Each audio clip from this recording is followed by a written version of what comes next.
नमस्कार शेतकरी मित्रांनो, मी दीपक जाधव, नाशिक. महाराष्ट्र राज्य हवामान साक्षरता अभियानात सर्वांचे स्वागत. आज 8 जून 2026. तर बघा, व्हॉट्सअप, युट्यूब आणि इंस्टाग्राम मध्ये प्रत्येक कमेंटला शेतकरी त्या ठिकाणी विचारते, "बुवा, आमच्याकडे पाऊस कधी येईल?" तर त्यापेक्षा हे लक्षात घ्या की मी काय सांगतो ते लक्षात घ्या. बघा, मान्सून तर महाराष्ट्राच्या उंबरठ्यापर्यंत आलाय. आता वेदर सिस्टम त्या ठिकाणी बघूया.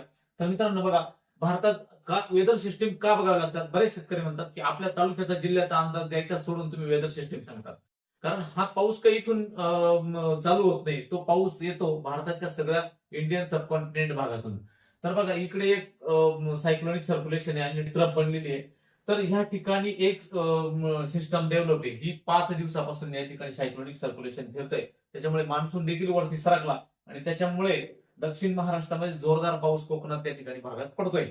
तर बघा, अशी एक ट्रफ बनलेली आहे आणि 1006 हेक्टोपास्कल समुद्रावर जावे आणि इकडे 1008 हेक्टोपास्कल हवेचं दाब आहे. तसं जर बघितलं तर पुढच्या काळामध्ये या ठिकाणी एक डेव्हलपमेंट होण्याची शक्यता आहे. कारण विदेशी मॉडेल काय दाखवत आहेत बघा, जेवढे भारताच्या बाहेरचे मॉडेल आम्ही वापरतो, ही सिस्टम ही खालच्या बाजूला जाताना दाखवते. मात्र भारतीय हवामानशास्त्र विभाग IMD कडून असं दिसतं की ही सिस्टम खंबातच्या खाडीकडे, गुजरातकडे जाताना दिसते. असं जर झालं तर आपल्याकडे पुढच्या 5 दिवसात जोरदार पाऊस येईल आणि मान्सून देखील पुढे सरकेल. मान्सूनची प्रगती बघू, सॅटेलाइट इमेज बघू आपण. तर बघा मित्रांनो, जिथे जिथे मान्सून पोहोचला तिथे तिथे आतापर्यंत जबरदस्त ढगांचा दायरा आहे. तुम्ही बघू शकता की ह्या ठिकाणी जे लो प्रेशर सायक्लोनिक सर्क्युलेशन फिरताना दिसते आणि मान्सून जो अनसेट झालाय या भागामध्ये, तर ह्या ठिकाणी रात्रीची इमेज ही म्हणजे आज हा सकाळचा व्हिडिओ. तर महाराष्ट्राच्या ह्या भागामध्ये ढगाळ परिस्थिती खूप मोठ्या प्रमाणात दिसून आली.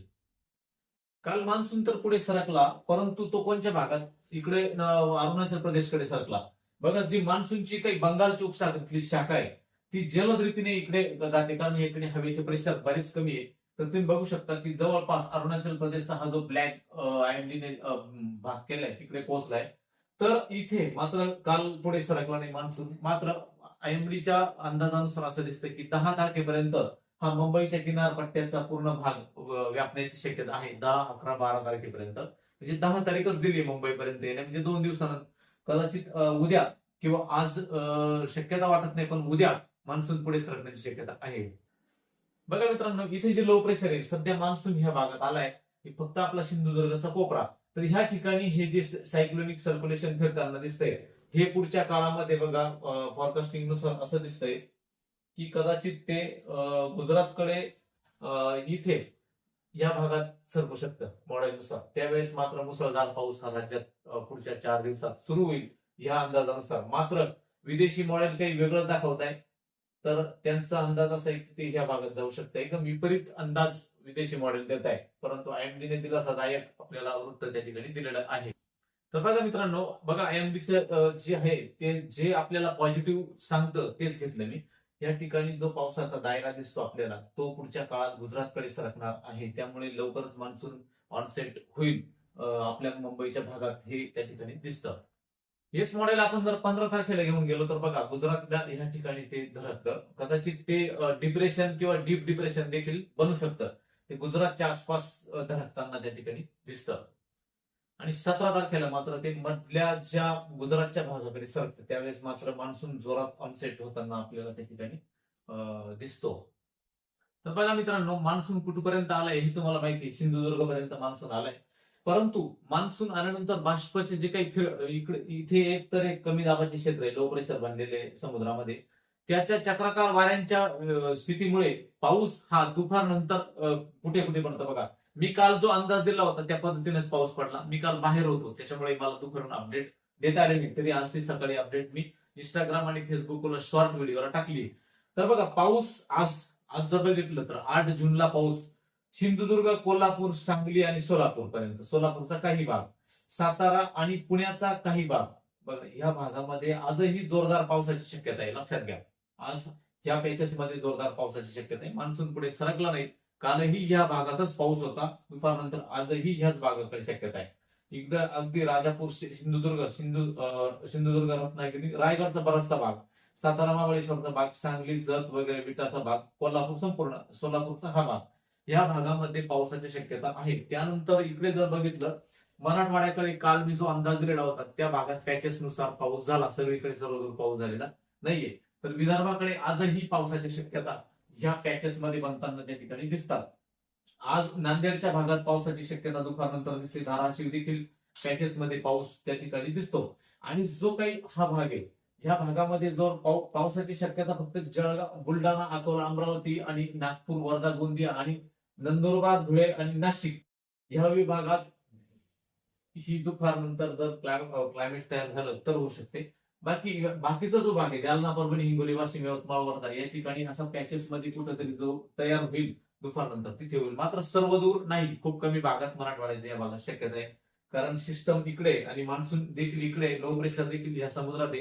त्याच्यामुळे या ठिकाणी जोरदार शक्यता पावसाच्या ह्या आपल्याला बनताना दिसतात. तर मित्रांनो बघा, इकडे जर बघितलं तर पुण्याच्या भागामध्ये, पुणे, अहिल्यानगर, छत्रपती संभाजीनगर आणि नाशिक या भागामध्ये पावसाच्या शक्यता ह्या मध्यम स्वरूपाच्या आज दुपारनंतर स्थानिक क्लायमेट जर तयार झालं तर होऊ शकतात. आणि एक नवीन पाहायला भेटलं, आता तसं जर विचार केलं तर काल नाशिकच्या जो मनमाड, मालेगावचा परिसर आहे, जबरदस्त पाऊस झाला. म्हणजे इतका पाऊस त्या ठिकाणी, आणि गारपीट देखील झाली. तुर्कस्तानमध्ये काल इतकी जबरदस्त गारपीट झाली. मित्रांनो, हा ग्लोबली प्रश्न बनलाय. अचानक फक्त गाराच पडतात, पाऊस पडत नाही बऱ्याच ठिकाणी. मी तो शॉर्ट व्हिडिओ टाकतो इंस्टाग्रामला, तुम्ही बघून घ्या. जबरदस्त गारपीट ही तिकडे देखील होते, आपल्याकडे होत आहे. एक नवीनच संकट शेतकऱ्यांच्या यातून पाहायला भेटतं. पावसाच्या शक्यता ह्या भागात मी आज सांगितलंय. आणि ह्या भागात नाशिक, छत्रपती संभाजीनगर, अहिल्यानगर, पुणे जर स्थानिक दुपारनंतर वातावरण तयार झालं तर ज्या ठिकाणी टेम्परेचर ज्यादा आहे पूर्व भागात तिथे पाऊस आज होईल. परंतु मात्र ज्या ठिकाणी तापमान कमी तिथे होणार नाही. तुम्ही जर नाशिकचं एक निरीक्षण केलं तर इकडे नागपूर, सटाणा आणि मालेगावच्या मध्ये, सटाणा अगदी पूर्व त्या ठिकाणी वातावरण तयार होतं. ते दक्षिण बाजूला सरकतं आणि मनमाडच्या आसपास येऊन जबरदस्त पाऊस देतं. परंतु तोही थोड्या भागात होतो, लक्षात घ्या.